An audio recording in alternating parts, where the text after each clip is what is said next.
All right, everybody, welcome back to the Financier. Today we have Krishna from TLC. He's a co-founder and CEO. He's a founder.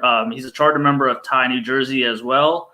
I met him through an angel competition several years ago, so I thought it'd be a good time to bring him on, celebrate National Entrepreneurship Week, discuss his venture, the excitement of 2020 in the real estate space, what's happening in technology and startups. So without further ado, I'll bring on Krishna. If you have any questions or comments, feel free to put them in the chat. I'll be watching them on Twitter, LinkedIn, and YouTube. So feel free to ask anything you have about the industry. And welcome, Krishna. Thank you, Vijar. It's been a pleasure having me on. I'm honored to be here. I think that PropTech, as you guys know, is blowing up right now. There's some really interesting challenges, and I think that COVID has brought in the maturation of digital platforms, and I'm super excited to talk about it with you, and also honored being a charter member. So it's fantastic. Awesome. Thank you. So let's begin a little bit about your background. I know quite a bit about you because we met several times, but other people watching or attending haven't. Why don't you give us a quick background of how you came to the idea of TLC, the quick 30-second, 1-minute pitch on what it is and why you wanted to launch the business? Yeah. So I'm the CEO founder of TLC Engine in Krishna, Malyala. I mean, the quick story is I actually moved from Hawaii to New Jersey, and everyone asks me, why the heck did you move from Hawaii to New Jersey? But because of job changes. And one of the biggest issues that I really found is that, every single time I search for a house in New Jersey, two houses that are priced exactly the same have completely underlying hidden costs, like from taxes, insurance, mortgage, all of those different factors, right? Commute, especially here in New Jersey, right? Commute is such a big variant in terms of what's going on. And me being a data geek, right? I always sit there and ask, like, I was asking questions to my real estate agent, how long is the commute from here? Will my taxes go up, right? What will be my monthly budget? And I found myself working my way backwards to a monthly budget. And then I basically found out that two houses priced exactly the same, 500,000 in Piscataway versus 500,000 in Princeton, right? The monthly payment for all of those, once you include the variables of mortgage, taxes, and insurance, it was like almost $1,000 difference. And I was flabbergasted by that. And I found that a lot of other people were having the same issue. They're always working their way backwards to a monthly budget. So then I said, well, we could use AI now to solve that problem to help people, and that's what we've done at TLC, right? So we've created a automated AI calculator that basically you fill in the form once to buy the property, and then we go out and shop as brokers to find all of the hidden costs, like from your mortgage and everything. So right now, search was siloed, right? So you do your real estate search and then you do your mortgage and your insurance search. Why don't we do that ahead of time, and then we can pass along the savings? So that's really what we've done and built at TLC Engine. Perfect. So give us an example of what the difference is between you and Zillow and an example of the search process. A family moving from Edison to Piscataway or from New York City to another part of the country. So the big difference really is that if you take a look at the process of Zillow, right, and it follows the typical real estate process, which is let's get you pre-approved, right, for a certain amount of number, and then you actually look at the house. And then at that point, the mortgage person will start to take a look at the front end and back end ratios to ensure that specific house, like if the taxes were higher or lower, or if it's in a flood zone or other stuff, right? It's like you finally get the mortgage and you get the mortgage rates after the fact, right? So you found your ideal home, and then you do all of this stuff only to find out that either you've come into a bidding war right now, right, where you're overbid and you're out of your range, or that there's like a lien against the property or it's in a flood zone, right? And so that's a typical way. So I consider Zillow at the dreamer stage and then working with the real estate agent, right? What we've done is that TLC has now created a new group called Wikiholi, which is our own brokerage. And what we're doing is we're pre-qualifying you ahead of time, and then using AI and mortgage, the mortgage rates, they're customized to you. So as mortgage rates change, our TLC, our true lifestyle cost changes for every single house, for every single property. So we combine the property data and the consumer data and all of the other hidden data and customize it to you. So the rate you see is the rate you get, and then you're able to make a quicker decision, right? So once you know your monthly budget, it becomes a yes or a no answer, and you don't have to worry about the mortgage, failing towards the end. And that's the big difference, right? Is that we use AI also to even help with the commute, right? So like one of the things you can't do on Zillow is show me a commute within 30 minutes of every single house to your to that specific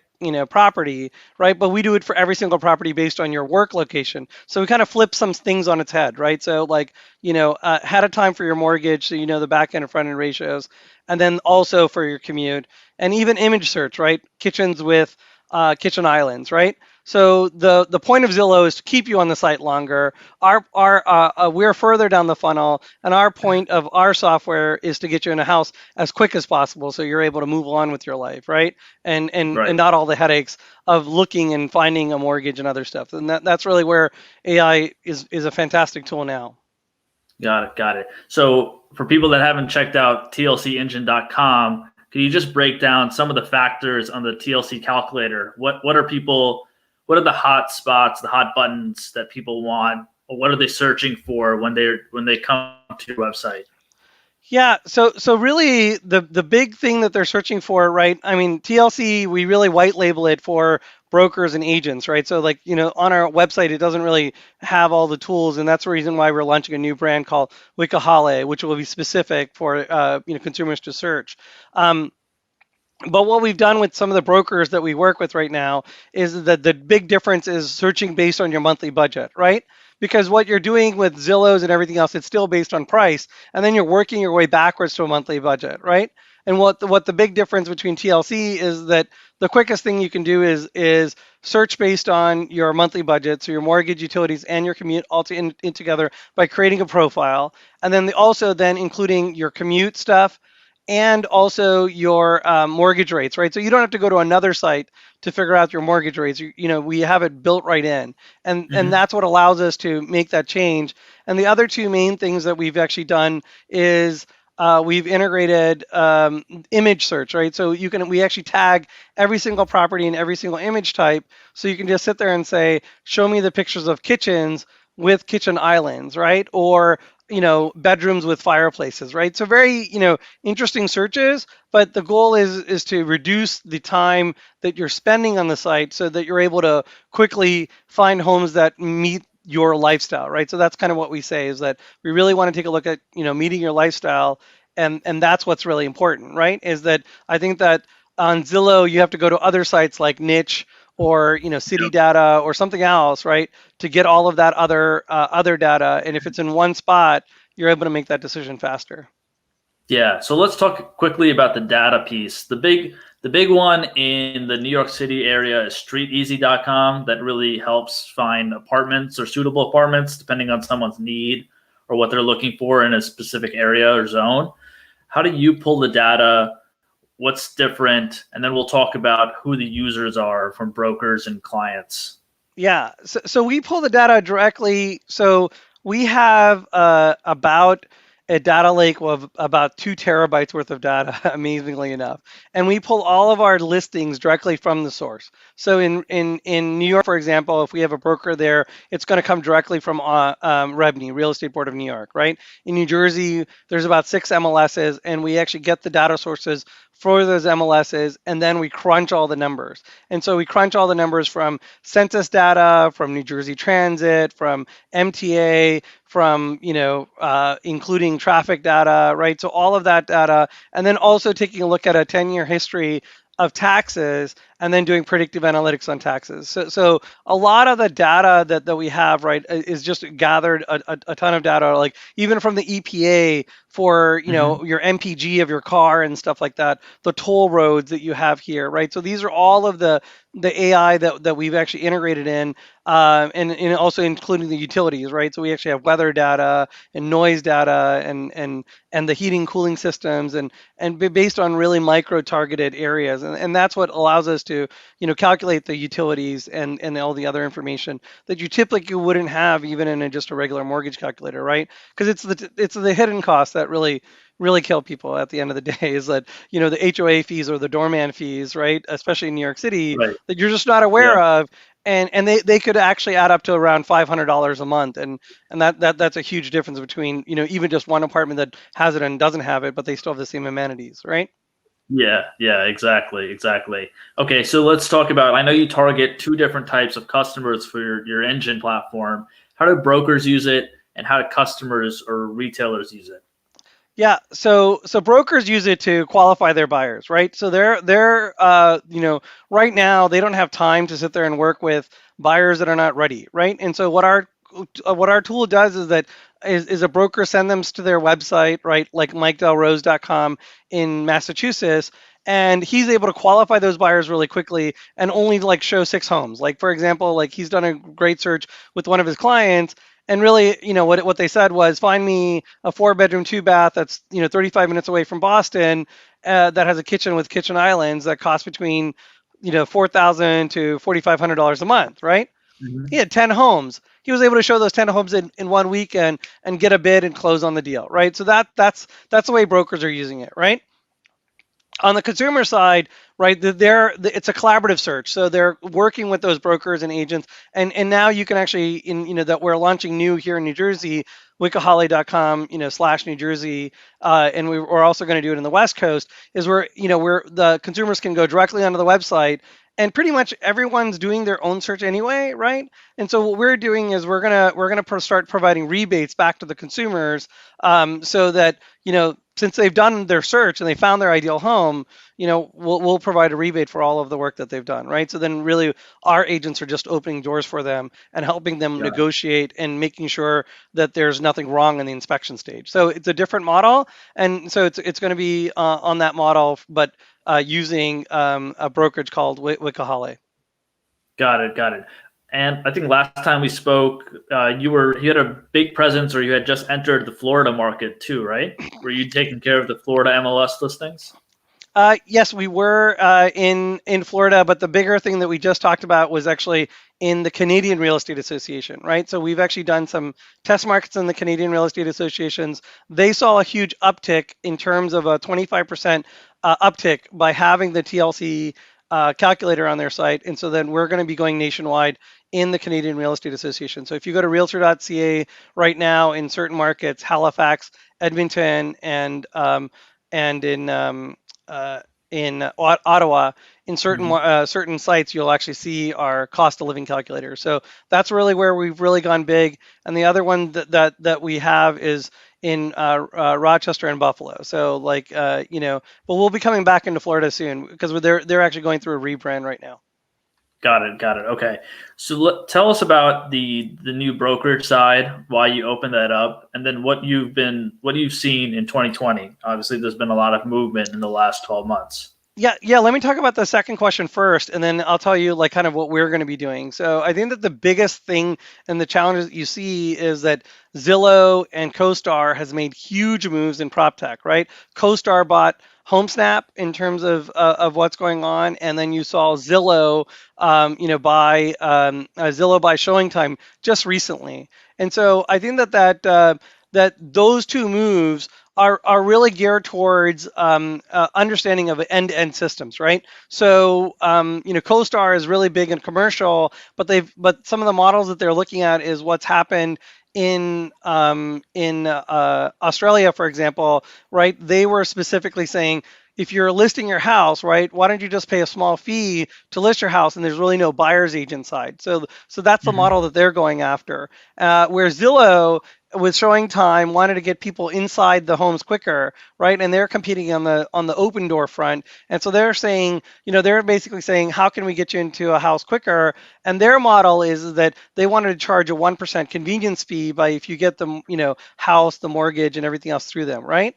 Is that what we're doing differently with our brokerage is that it's going to be a flat rate fee to list with us, right? So $1,500 to list with us, because a house right now is that if you list your house, it sells, right? I mean, it's pretty much Yeah. selling on its own. So then what you really need to do is make sure you stage your house, don't drone photography, digital photography. Those are the extra things that we charge, right? On top of our model. And so that becomes a great win for the listing side, right?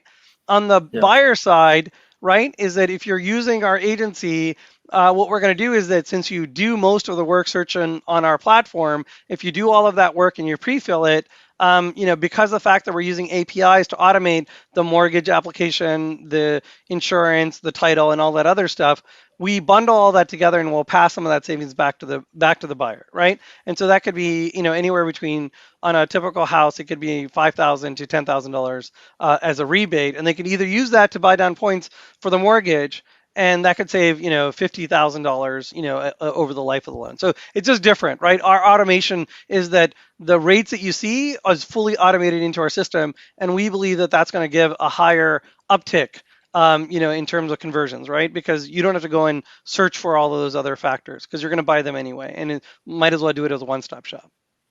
Right. Right. So what have you seen? What really changed from now February to February? Right. So last February, we probably met last February in Yeah. person, and then obviously after everyone went remote, what really picked up? What changed? Where have people transitioned? What's been an interesting stat that you've picked up in the last 10 months? The biggest stat that I would sit there and say is that, I always sit there and say cities are dead, and everyone's moving out to the suburbs, right? But I think that it's more of but the funny thing is the cities are coming back. So it's always this, a conundrum where you see it, right? The biggest change that we've seen personally, right, is that people are looking for larger homes. They're not worried, as far as tech people are concerned, right? They're not as worried about the commute anymore because now everything has become much more virtual. And so then now they're actually looking at cost of living indices, right? So the biggest change that we saw, right, from the use of TLC is that people are asking questions. If I got paid less in Austin, right, will I still make, my net income be the same, right? So that's the biggest thing. And we start to see that even from employers, right? So they're saying, hey, what happens, right, from moving from, California to Austin? But Austin, the problem is everyone's moving to Austin. So then the cost of living has gone up automatically. So it's a very strange thing. That's why I said, the cities are dead, and nope, the cities are coming back. That's the biggest change that we've seen, right? Is that, and we've seen that in our data, right? Is that from Kriya's point of view, 25% increase, right? Because people really want to know what their monthly budget is, right? I mean, it's a big challenge. It's a very big challenge, and AI can help a lot on that. And then that's what we saw from our side, right? Is that, it's come from like, we didn't really care about, your monthly payment to, hey, yeah, we really need to worry about that and ensure that we're able to afford the home and not get overbid. Yeah. Yeah. So what cities are people moving to or moving away from? I mean, you saw that a lot of people, like here in New York City, right? What we've seen is that people are moving from New York City to exurbs, right? So like some of the areas in Catskills and other areas, if you're a tech worker, right? And especially New Jersey, right? We've seen a huge influx of people saying, "Hey, I want to have a backyard. I want to have all of this, amenities, right?" And that's really where our amenities in our search, comes into play, right? Because you can quickly see like backyards with pools, right? Very quickly, and you can see if it's an Yeah. in-ground pool or outground pool. And then like what people don't understand, right? I think that the biggest thing is that we've seen that. right? But then the other thing that we've also seen is a lot of people regret then moving in because they underestimate the cost of living in a house versus an apartment, right? And so we've seen both of that, right? And so Yeah. then that's the reason why I always sit there and say, cities are dead, long live cities, right? So it's just that funny statement. But yes, so we've seen that in New York and other areas, right? And other people are saying, there's no need to live in the cold. Why don't we move to Florida, right? So huge influx in Orlando area. It's really, it's booming in terms of what's going on.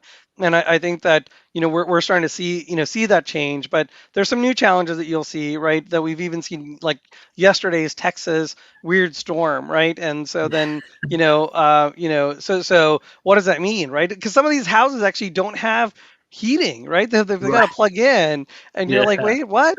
And Yeah.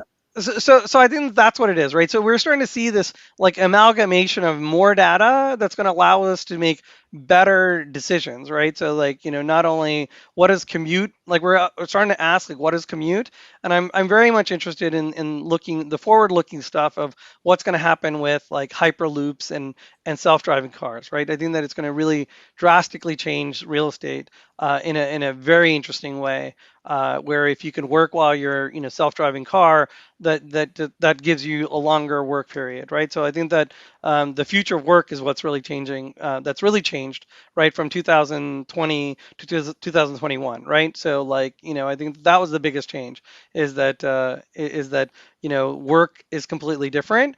And as much as we thought, like as many people thought that, hey, we really needed to be in a work environment now, Yeah. the that we saw the productivity be the same in some environments, right? Our team is fully virtual, and we've been virtual pre-pandemic and post-pandemic.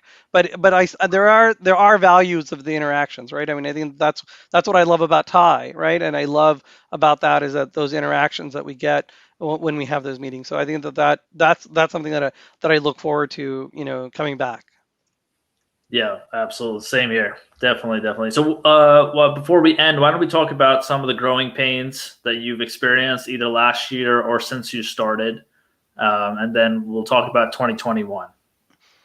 Yeah, I think the challenges were is that you thought that COVID was going to be the end of the world, right? I mean, for businesses in general, and I think that we still see that, right? There's a huge effect in terms of that, and I think that it's about perseverance and just talking to your clients, right? I think that the biggest lesson learned that I sat there and said is that we double down on our clients, and our clients love us for it, right? It's like I think that that's what it is that if you've got something unique and you've got a value proposition like like what we've set out, right, is that understanding your hidden costs, right? That's our critical thing of buying and customizing to the consumer. That's a value proposition that we were able to really pull out, right? It's like not only from the real estate board of New York that we've done with our compliance tools for FHA violations and other things, but then we were able to sit there and upsell them in terms of being a trusted vendor, right? I think that's what it is, right? And then I also think that when you're put up against the wall, you're going to be creative, but you'll be surprised how much your network is helpful, right? I think that's what people underestimate, right? I think that's what it is, and sometimes failure is success, right? And that's the other thing, right? Sometimes you have to go through those growing pains, right? I mean, there's times during this pandemic that I was like, we were like, okay, what do we need to do? And I just started picking up the phone and calling people and saying, how can I help you? And then we started to see that there were synergies, in terms of helping each other. And I think that's been the biggest thing, right? I mean, I think that entrepreneurship is hard, and sometimes working with your vendors, they want you to succeed at the end of the day. Honestly, your clients want you to succeed. And I think that they don't want to have all this investment and then suddenly die. They'd rather Yeah. have it to sit there and help them grow. And so I think that the biggest thing is coming up with creative ways and contracts that becomes a win situation for both of you.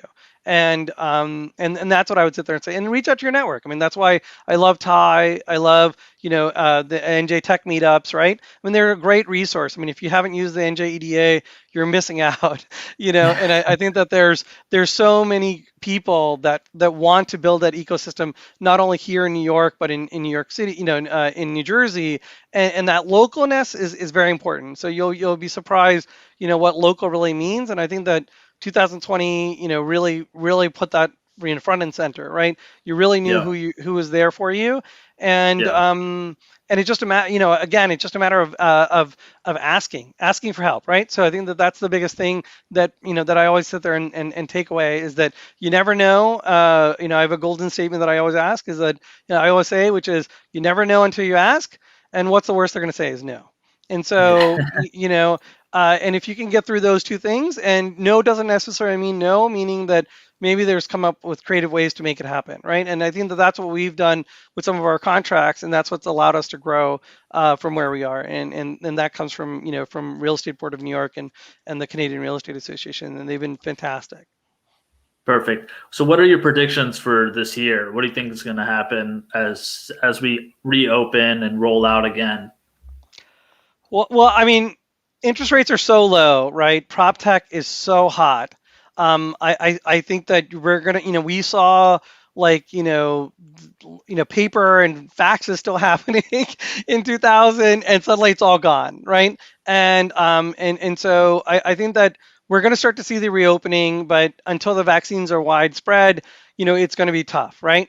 But this summer market is just going to be crazy. I feel like we're in a bubble, right? But we're in a K-shaped recovery. The biggest issue that we're having is people who are renters and landlords are struggling because they've got people who are not at work right now, and those stimulus checks need to come in or some type of way to float them up. Or landlords, we're going to start to see a foreclosure stuff, right? So that this is Hmm. my interesting thing about is 2021 to become a 2008, right?